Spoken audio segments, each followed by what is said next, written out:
Joining us now to break it down, Fox News contributor, a man that knows a lot about foreign trips and when people try to minimize it. He's the former Deputy Chief of Staff for George W. Bush, Fox News contributor, Wall Street Journal columnist Karl Rove.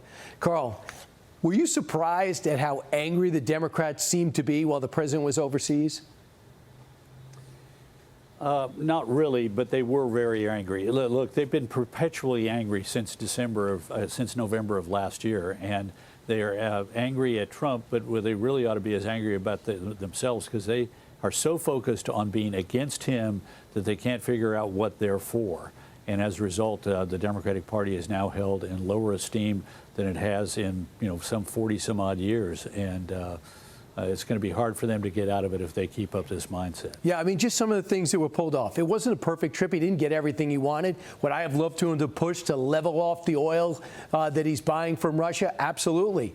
Well, would I love for them to tamp down what they're doing in Taiwan and rattling the neighbors? Absolutely. But this is what he did get. U.S. cut in fentanyl. They said they'll pursue a cut in fentanyl. They could do that now. So he said he cut some on the tariffs. Total tariffs on most goods now at 47%. China agrees to cooperate when it comes to fentanyl. China pauses rare earth controls for at least a year. We agree to purchase soybeans, as you heard. Reciprocal suspension of shipping levies. U.S. postpones a rule to prohibit blacklisting additional Chinese subsidiaries. Listen, China is strong, but they are vulnerable. And we are vulnerable when it comes to rare earth. We got to find a way in a Manhattan Project warp speed way to fill that gap, or we're always going to be over a barrel with them.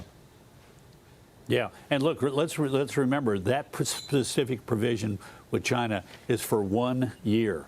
And that's why the agreement with the Australians on rare earth, that's why green lighting the development of, we call them rare earths, but they're pretty common, and we have lots of them in the United States. Ukraine has a lot of them. There are a lot in, for example, in the Nordic countries.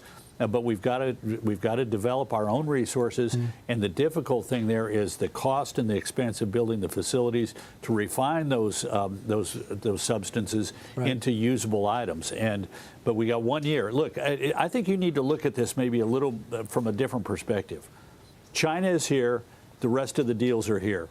The rest of the deals are likely to be fulfilled and are based around the principle of reciprocity. I take 3 lessons away from that. One is the president has an excellent team in the Secretary of the Treasury, the Secretary of Commerce, the Trade Representative, and in some instances, it's necessary to bring in the Secretary of State. And all 4 of those people have done an extraordinary job in executing the president's plan. Second of all, reciprocity. The president is putting an emphasis on you treat us nice and we'll treat you nice. You lower your tariffs and your barriers, we'll lower ours. And I think that's moving to our mutual advantage. And third of all, he is treating these people and their countries as true partners and equals, which means there are benefits. As he said to the Japanese Prime Minister, let me know what you need. But he's also saying you got to do your part.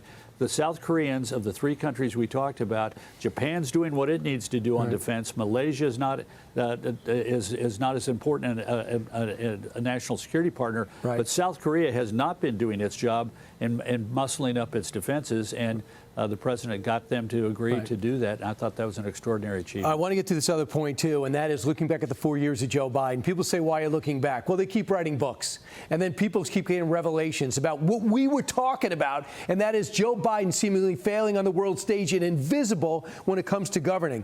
Ian Sams, who would scream to the heavens every time he came out as President Biden's spokesperson, how on top of it he is, how with it and how sharp Joe Biden is. Behind closed doors, he had a different story. Listen to this. That's the President Biden that so many of us experience every single day. Someone who's asking the tough questions so that we as staff can be sharp to do our job best for the American people. I think I met with the president a handful of times during my tenure in the White House. And one of those times was by Zoom when he was at Camp David. Karl, this is a big story nobody wanted to cover and wants to cover.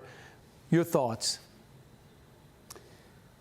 We knew that they weren't telling us the truth. Who were we going to believe, them or our lion eyes? And we believed what we saw. And the American people had these grave doubts. And it now turns out that he was surrounded not only by a group of people who were hiding the truth from us, but he was also surrounded by people who lied to us. And you've just heard from one of them. Right. We had this with Woodrow Wilson for 17 months. He had a stroke. No one saw him, heard from him, and his wife was running the country. We swore that would never happen again.